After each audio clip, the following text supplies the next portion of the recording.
Sperm donation सुनने में कुछ अजीब सा लगता है ना, लेकिन ये बात इतनी भी नहीं है। आजकल तो फिल्मों में अलग अलग माध्यम से लोगों को जागरूक करने की कोशिश की जाती है, किस तरीके से लोगों को स्पर्म डोनेशन के बारे में पता चले। आज की वीडियो स्पर्म डोनेशन के बारे में होने वाली है। आज की वीडियो में आपको बताऊंगी कि स्पर्म डोनेशन क्या होता है, इसका उपयोग क्या होता है, स्पर्म डोनेशन की जो क्राइटेरिया होती है कि आप किस तरीके से स्पर्म डोनर बन सकते हो, उसका पूरा प्रक्रिया क्या होता है, प्रोसेस क्या होता है। अगर आपको अपने स्पर्म को डोनेट करना है तो किस तरीके से आप अपने स्पर्म को डोनेट कर सकते हो। और सबसे अहम सवाल जो कि लोगों के मन में आता है, बार बार आता है, कि स्पर्म को डोनेट करने से पैसे कितने मिलते हैं। ये लोगों के मन में बहुत ज्यादा सवाल होता है, बहुत वो जिसको जानने उत्सुक होते हैं कि आखिर कितने पैसे मिलेंगे, कैसे मिलेंगे।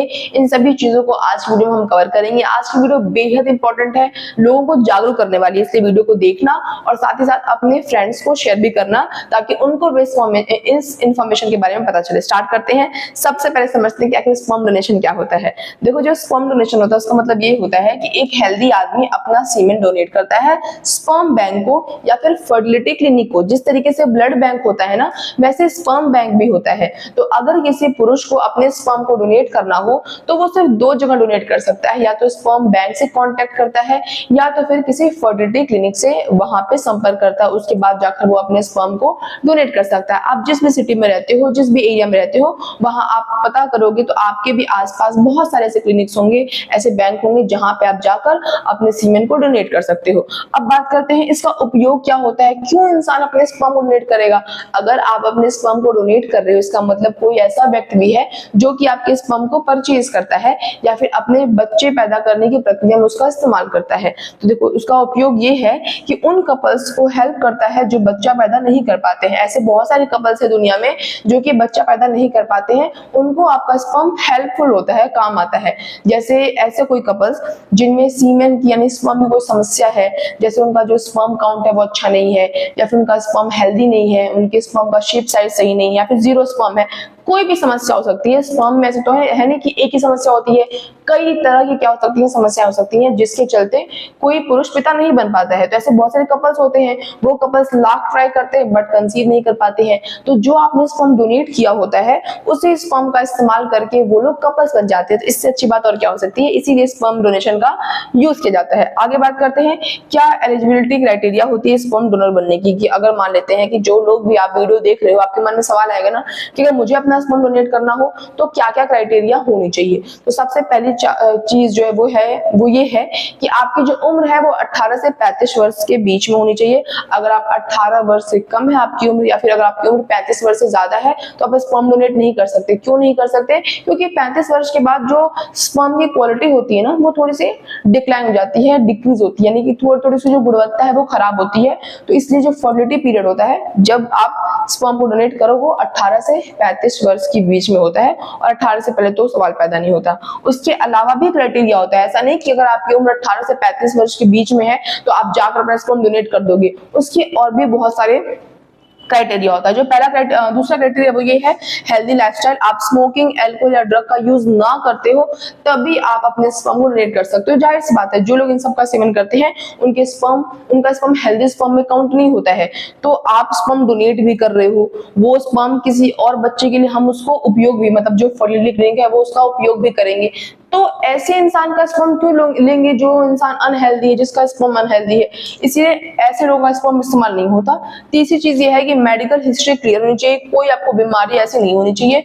चौथी चीज ये है कोई जेनेटिक डिजीज या प्रॉब्लम नहीं होना चाहिए, क्योंकि जाहिर सी बात है अगर आप में कोई प्रॉब्लम है तो जब आप अपने स्पर्म को डोनेट करोगे तो जिस बच्चे को पैदा करने के लिए वो स्पर्म इस्तेमाल किया जाएगा बनाने के लिए, उस स्पर्म में भी प्रॉब्लम होगी और वो बीमारी, वो डिजीज उस बच्चे में भी ट्रांसफर हो सकती है। ठीक है, अब बात करते हैं कि प्रोसेस क्या होता है, जो बहुत मुख्य सवाल है, अहम सवाल है। बहुत सारे लोग स्पर्म डोनेट करना चाहते हैं बट उन्हें पता ही नहीं होता कि एक्चुअली में किस तरीके से आप अपने स्पर्म को डोनेट करो। तो आपको पूरा प्रोसेस समझाऊंगी। देखो, सबसे पहले आपको स्पर्म बैंक में जाना होगा, या फिर आप किसी फर्टिलिटी क्लिनिक में भी जा सकते हो जो ऑथराइज्ड हो, जो जाना माना हो। ऐसे कहीं भी आपको जाकर अपने स्पर्म डोनेट नहीं कर देना है, वरना आपको उसका हर्जाना भुगतना पड़ जाएगा। तो आपको कहीं जाना है स्पर्म बैंक में या फिर किसी फर्टिलिटी क्लिनिक में, वहां पे आपका टेस्ट होगा। होगा, आपका फुल बॉडी चेक होगा कि आपको कोई प्रॉब्लम तो नहीं है, आपका स्पर्म हेल्दी है ना, सब कुछ आपको आपका चेक होगा, ठीक है। अगर आप एलिजिबल हो, मतलब आपने टेस्ट क्लियर कर दिया, आप में कोई प्रॉब्लम नहीं है, कोई हिस्ट्री, कोई डिजीज की हिस्ट्री नहीं है, कोई जेनेटिक प्रॉब्लम नहीं है, आप कोई अल्कोहल, स्मोकिंग, ड्रग्स इन सब का सेवन नहीं करते हो, आपकी उम्र 18 से 35 वर्ष है, सब कुछ अगर आपका सही है तो इसका मतलब आप एलिजिबल हो, आपने टेस्ट पास कर दिया, क्लियर कर दिया। उसके बाद क्या होता है कि आपको एक प्राइवेट रूम में जाना होता है, आपको एक वो कंटेनर देते हैं, उस कंटेनर में, उस प्राइवेट रूम में आप जाते हो, उसके बाद उस कंटेनर में अपने सीमेन को कलेक्ट करते हो और लाकर उनको वापस दे देते हो, जिस कंटेनर में आपका सीमेन होता है। सीमेन के अंदर स्पर्म होता है, स्पर्म बहुत छोटे होते हैं, हम उनको अपनी नंगी आंखों से नहीं देख सकते हैं। उसके बाद वो क्या करते हैं, उस स्पर्म को फ्रीज कर देते हैं, वो फ्रीज कई सालों तक भी कर सकते हैं, मतलब ऐसा नहीं कि आपने आज दिया वो कल ही उसका उपयोग कर लेंगे किसी बच्चे को बनाने के लिए, पैदा करने के लिए। उसका क्या होता है, उसका बहुत लॉन्ग टर्म यूज होता है, कई सालों तक आप उसको सेफली स्टोर कर सकते हो, कोई प्रॉब्लम नहीं आती है। तो इस तरीके से जाकर आप अपने स्पर्म को वहां पे डोनेट कर सकते हो, उसका उपयोग फ्यूचर में किया जाएगा जब उसको फ्रीज कर देंगे। आगे जो बहुत अहम सवाल है, मुख्य सवाल, कि स्पर्म डोनर का फ्यूचर में बच्चे पर कोई हक होगा। बहुत सारे लोग तो इस बात से डर जाते हैं कि जब वो अपने स्पर्म को डोनेट करेंगे तो जिसके लिए वो इस्तेमाल होगा तो उसका बच्चा है, चाहे वो लड़का हो चाहे लड़की हो, वो तो उसका क्या है, बच्चा है।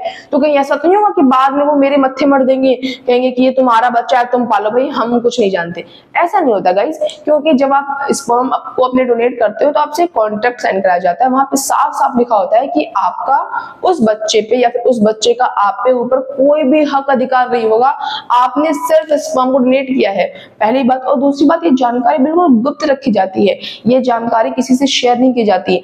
आपने अपना स्पर्म डोनेट किया, आपको कभी पता नहीं चलेगा कि आपका स्पर्म का उपयोग कहाँ किसके लिए किया है, और जिस व्यक्ति ने आपके स्पर्म को इस्तेमाल किया होगा उसको भी कभी पता नहीं चलेगा कि उसने किस व्यक्ति का स्पर्म इस्तेमाल किया है। तो ऐसे तो पता ही नहीं चलता, लेकिन मान लेते हैं कहीं कहीं जाकर आपको पता चल जाता है कि फला जो बच्चा है वो मेरे स्पर्म के थ्रू पैदा हुआ है, तो ऐसा नहीं कि आप उसको अपना अधिकार जमा सकते हो या फिर वो बच्चा आपके ऊपर फाइनेंशियल डिपेंडेंट हो जाएगा। तो ऐसी कोई डरने की बात नहीं है, आपने स्पर्म डोनेट कर दिया, आप फर्टिलिटी क्लिनिक से बाहर आए, आपको आपके ऊपर कोई हक अधिकार मतलब कुछ भी नहीं होगा, आप बिल्कुल फ्री हो, आप जैसे पहले थे वैसे भी हो। तो ऐसा नहीं कि आपने स्पर्म डोनेट किया तो आप किसी के फादर बन गए, अब आपके ऊपर कोई बर्डन आएगा, ऐसा कुछ नहीं होता, ये सब ये कहने की बातें होती हैं। आगे देखो लिखा हुआ है, जो बहुत मन में लोगों को सवाल होता है कि कितना पैसा मिलता है। तो देखो डिपेंड करता है, एरिया वाइज डिपेंड करता है, फर्टिलिटी क्लिनिक पर भी डिपेंड करता है, बट फिर मान लेते हैं तकरीबन 500 से 1500 रुपए जब आप एक बार सीमेंट को डोनेट करते हो, जैसे आज गए डोनेट करने के लिए, तो आपको 500 से 1500 रुपए मिल सकता है, इससे ज्यादा भी मिल सकता है। और ऐसा भी नहीं कि आप महीने में एक बार ही कर सकते हो, आप महीने में 6 से 8 बार आराम से स्पर्म डोनेट कर सकते हो। अगर आपका स्पर्म हेल्दी है, आप में सीमेन वॉल्यूम की कोई कमी नहीं है, कोई स्पर्म काउंट की कमी नहीं है, तो आप महीने में 6 से 8 बार स्पर्म डोनेट कर सकते हो। और एक बार डोनेट करने में 500 से 1500 रुपए मिलते हैं, जो कि एक डिसेंट अमाउंट भी होता है। और इससे सिर्फ आप अमाउंट में मत जाओ, इससे कई लोगों का भला होता है, मतलब उनके लिए तो आपको तो सिर्फ 500 से 1500 रुपए मिल गए, ठीक है, लेकिन उनके लिए तो वो जो चीज मिली है वो बिल्कुल अमूल्य है, उनकी तो कोई मतलब प्राइस में कोई कीमत लगाई नहीं जा सकता है। तो आज के इस वीडियो के लिए बस इतना ही। मैं उम्मीद करती हूँ आपको हर एक टॉपिक समझ में आएगा, बट फिर भी कुछ डाउट रह जाएगा तो कमेंट बॉक्स में कमेंट कर देना, वहां पर रिप्लाई दे दूंगी। बाकी ऐसे और इंटरेस्टिंग टॉपिक्स अगर आपको चाहिए तो मेरे चैनल सब्सक्राइब करना, और वीडियो अगर पसंद आई हो तो उसे एक लाइक करना। That's all, bye guys.